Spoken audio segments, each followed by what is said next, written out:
boa tarde! E aí, como é que vocês estão, hein? Hoje eu tô aqui substituindo a Darcy Bezerra. Vou tentar substituir a Darcy Bezerra aqui hoje, né? Ela tá aproveitando uma folguinha, mas amanhã ela tá de volta aqui no cantinho dela. Enquanto isso, hoje você fica comigo. Então, vem comigo, né? Siga nossas redes sociais, tvcidade.ma no Instagram e TV Cidade MA, tudo junto no YouTube, viu? Estamos ao vivo nesse exato momento no nosso canal do YouTube. Então assiste a gente por lá, curta, comente, compartilhe, fique à vontade para ficar por dentro de toda a nossa programação.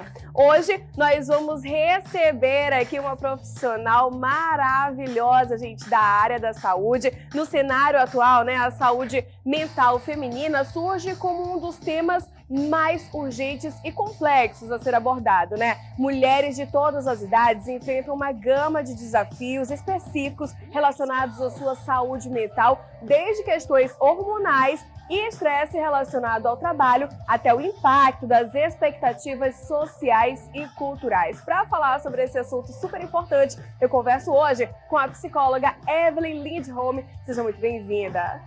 Evelyn, seja muito bem-vinda ao nosso programa, nossa casa. Sempre muito bom estar aqui. Vem comigo, senta aqui. Vamos conversar bastante hoje. Olha, a gente vai falar sobre a saúde mental feminina, né? A mulher, ela é muito cobrada desde cedo, desde pequena mesmo, né? Mesmo que, por exemplo, talvez não nos dias de hoje, mas desde sempre, antigamente, como é que era? Se tinha filho homem e filho mulher, já tinha ali aquela distinção. A mulher sempre foi mais cobrada, não é, Evelyn? Tem uma diferença, porque na verdade as pessoas até acham que ter menina é mais quietinha, né? Porque na verdade a gente pede mais pra menina ficar quietinha do que necessariamente o menino. O menino a gente entende que brinca, pula, corre, se mexe, e a menina que a gente quer que fique comportadinha, perninha fechada, uma lady, fique que nem uma mocinha, isso, né? Então a gente incentiva também esse lugar de uma mini adulta, né? Que a gente quer que seja. E aí a menina, ela realmente ela é cobrada desde esse momento. Geralmente é limitada com o tipo de coisa que brinca e com quem brinca. O menino já não.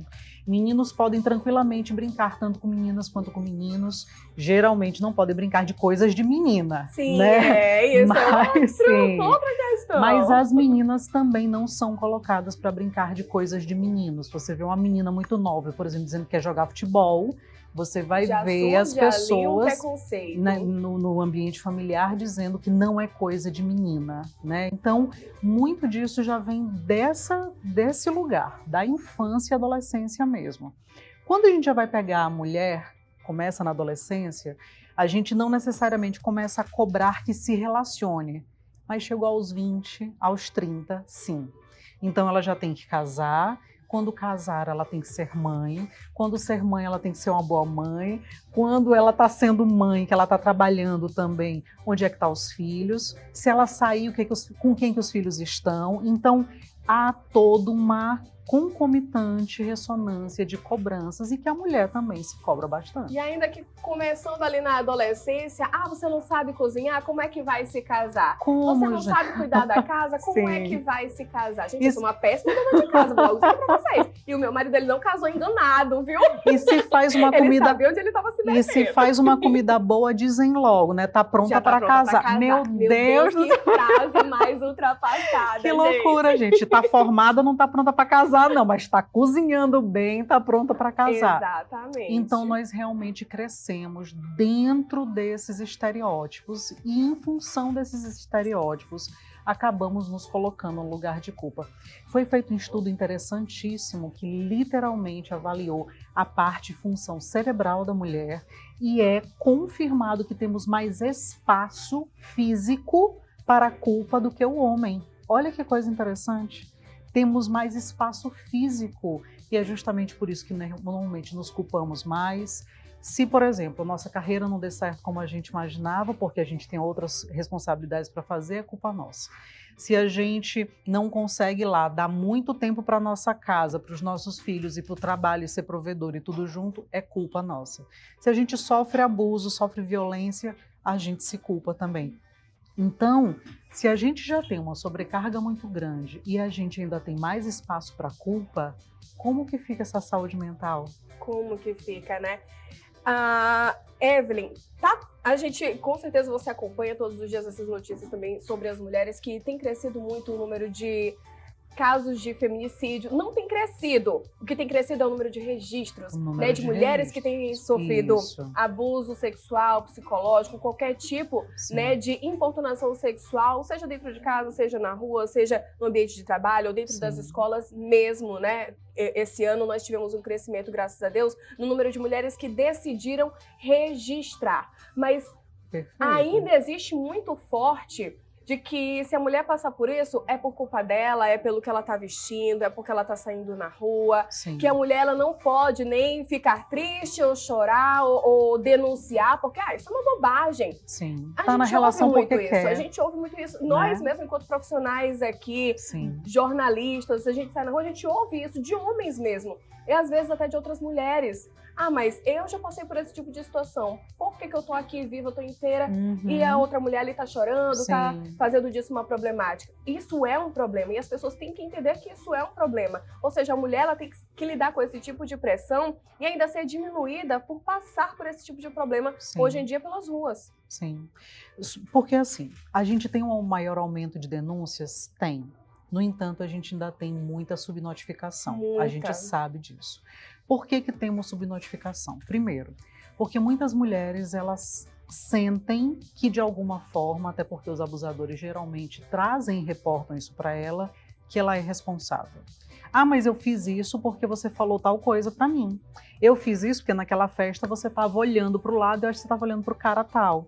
Eu fiz isso, então assim, como toda ação acaba sendo justificada, e se você coloca na rede social, você vai ver isso muito plenamente, pessoas colocando, denunciando determinadas coisas, e as pessoas dizendo assim, você estava sendo assediada no trabalho há 6 meses, por que você não pediu demissão logo, então?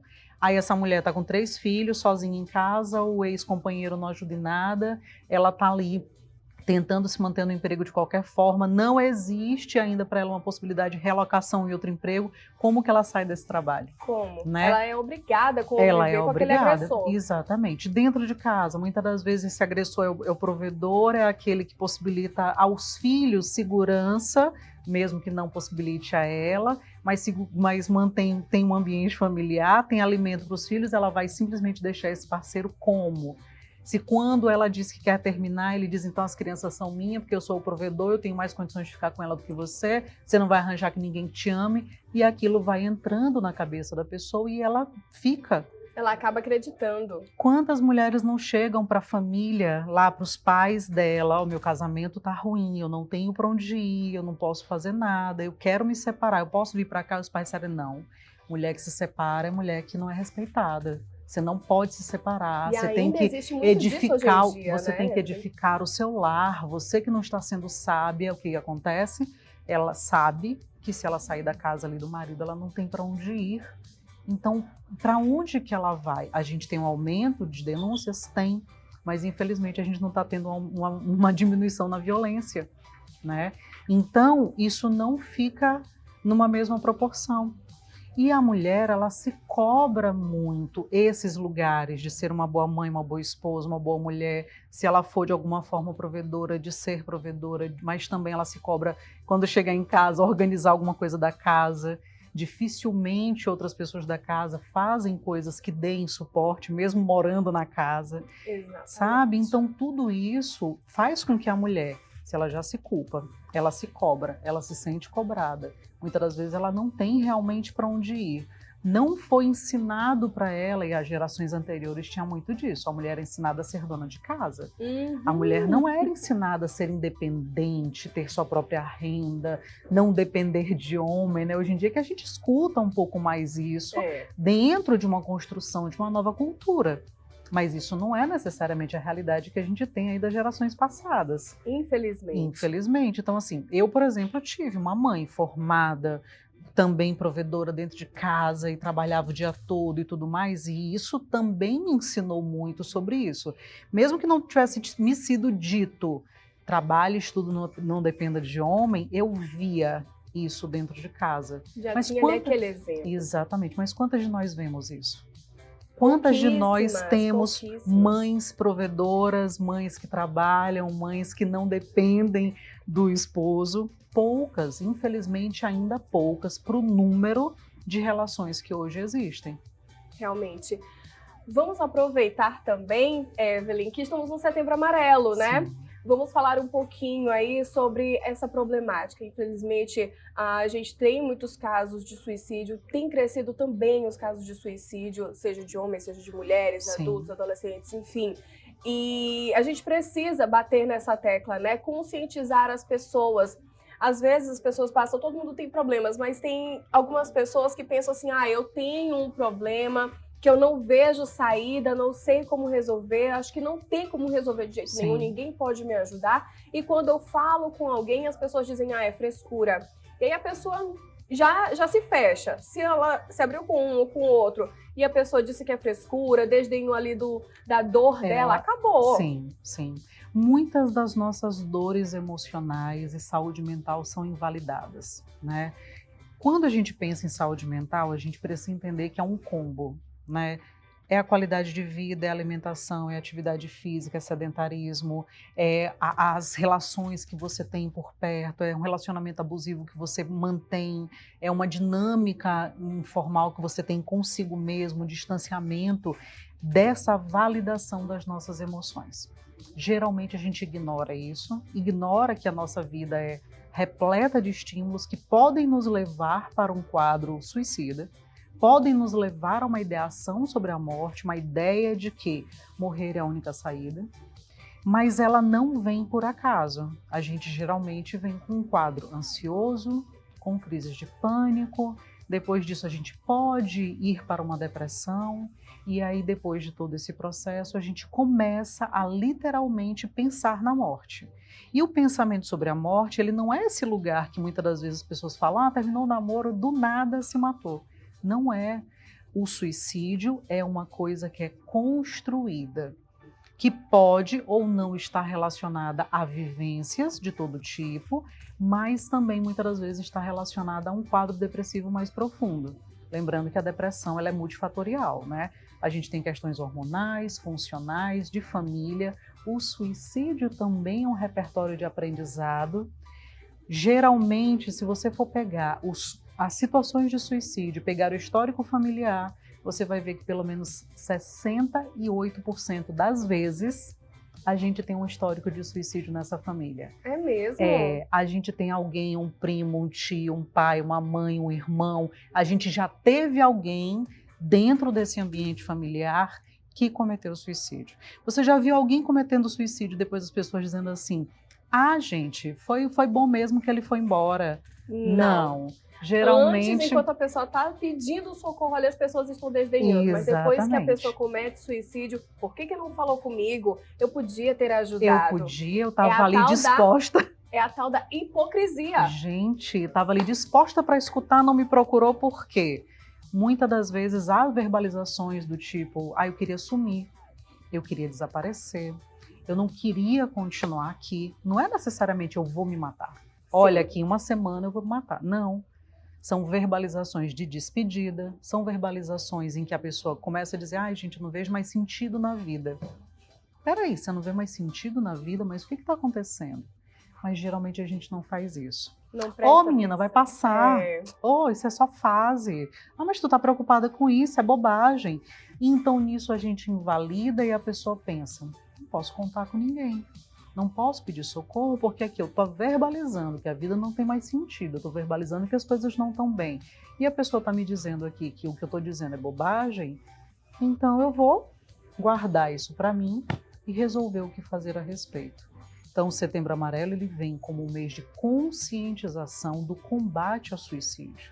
É um momento em que as pessoas literalmente entendem e percebem que elas não estão sozinhas nessa idealização suicida, e que ela deve e pode buscar ajuda. Que sim, algumas pessoas vão desconsiderar a dor dela, mas existem pessoas preparadas para considerar, avaliar, auxiliar e ajudar no processo de melhora. Doutora, muito bom o nosso papo. E para finalizar hoje esse nosso bate-papo, eu queria que a senhora deixasse uma mensagem para quem está nos assistindo nesse momento. precisamos levar a sério a nossa saúde mental, precisamos levar muito a sério as nossas emoções. Infelizmente, a gente ainda desconsidera muitas coisas que a gente sente, e é a partir dessa desconsideração do que a gente sente que a gente também desconsidera o do outro. Então, lembrando, as nossas emoções sempre têm uma função. Se elas não vão para algum lugar, se elas não são expressadas ou trabalhadas, elas podem se transformar numa disfunção. Obrigada, doutora, viu? Nada. Eu espero recebê-la aqui outras vezes, mas no BGM, né? Porque eu já disse, essa casa aqui, por enquanto não é minha, tá emprestada, mas foi um prazer recebê-la. Foi um prazer conversar com você sobre um assunto tão importante, viu? Obrigada. E é isso, gente. Olha, amanhã Darcy Bezerra estará de volta, tá bom? Então, um beijo pra vocês, fiquem com Deus e até amanhã também, no Balanço Geral Amanhã.